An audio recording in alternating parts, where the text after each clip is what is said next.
Welcome back, brothers and sisters. I am Braden. This is Langley Outdoors Academy, and thank you for stopping by. All right, guys, tonight's content, I'm just amped to bring it to you because someone else is taking the New York Times to task on their lies about our Second Amendment. Now, I'm talking about another conservative group, the Heritage Foundation. They did a phenomenal job of tearing this apart. They did a really great job arguing from a point of statistics, fact, things that the leftist gun controllers cannot stand. I cannot wait to share this with you. It's going to be linked in the description box below if you want to read the entire article. I want to hear from you guys on this one, but let's dive into this. I want to show you a few of the things that they said that were irrefutable, and I'm sure we're going to hear a lot more of this going forward, and it's a great point on how to refute this gun control, let's just say propaganda, to be nice. All right, so here's the article title. Experts slam New York Times claim legal gun sales partly to blame for rapid increase in violent crime. Okay, so you can see why that got my attention. Check this out.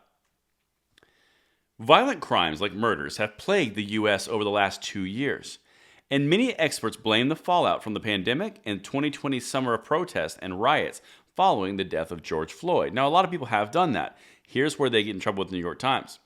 The New York Times recently argued that 2020's skyrocketing increase in legal gun purchases has also contributed to the spike. So they're blaming legal gun purchases. No surprise there, right? Wait till you hear the response. An explanation experts are pouring cold water on. So here comes the cold water. Get ready. Let's get it. I got a few of these quotes, and they're really excellent for you guys to hear. Quote, first off, let's go back 30 years. The Heritage Foundation's Charles Stimson told Fox News Digital in a phone interview this month.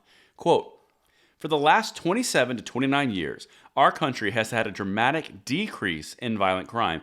Excellent point. Violent crime peaked in 1992 to 1993, and it has been on a slow wane ever since then until recently. Really, really solid point. If you look at this in a long scale of 30 years, it's a blip on the radar, so you can't blame an increase on an entire decline. Really important because he's about to tell you why. Quote, that and that alone rebuts the New York Times argument that increased legal gun ownership has contributed to the spike in crime. What, they didn't do it for 30 years? Even though they bought tens of millions of guns between 92 and now. So the whole premise here is as you had tens of millions of guns being purchased from 92 until now for 30 years, but you had a decrease in crime until right now. So it's clearly not the gun itself. It must be something with those pesky criminals. But let's keep going because they don't stop there. They do an excellent job. It's really easy to connect with this point. The argument that more gun purchases contributed to the murder spike was also floated by The Atlantic earlier this year, far left source. But experts at the Heritage Foundation explain that correlation is not causation. Very important point. Quote, the short answer is there's absolutely no statistical evidence to the effect showing some causal relationship between the increase in gun purchases and increase in violent crimes, the Heritage Foundation's Amy Swearer told Fox News Digital. Now, this is really important because now she goes through this entire thing. Swearer said the pandemic and lockdowns had many Americans questioning for the first time if they could protect themselves, leading to the gun sales increase. Dead on. We talked about that as it was happening.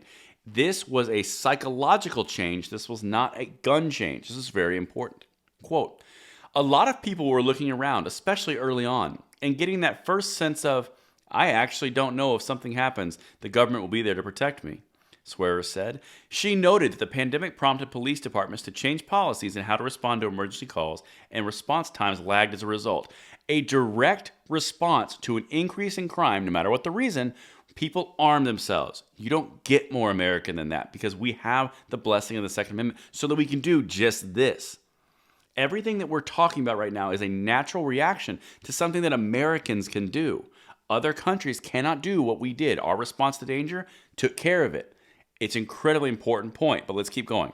This is the last one, and this is how they wrap up. Really solid wrap up. Stimson told Fox News Digital that, quote, the idea that this spike in crime has anything to do with legal purchases of weapons or people exercising their Second Amendment rights is hogwash. Here comes the punch. Quote, any prosecutor, defense lawyer, or judge, and I've been all three, will tell you that the vast majority of violent crimes are not committed by people who lawfully purchase their guns. They have burner guns. They buy guns on the street. They steal guns. Facts. They're not going to the gun show with their kids and their wife and their Labrador Retriever with their red, white, and blue flag on their car, he said.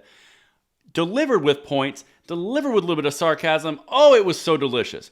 And that right there is how the Heritage Foundation dismantled this New York Times hit piece claiming that Americans bought more guns, so crime immediately went up directly because of that reason. That is how you do that. Let me know what you guys think in the comments field below, and I will see you tomorrow morning on the bullet points. I'm Braden. See you later.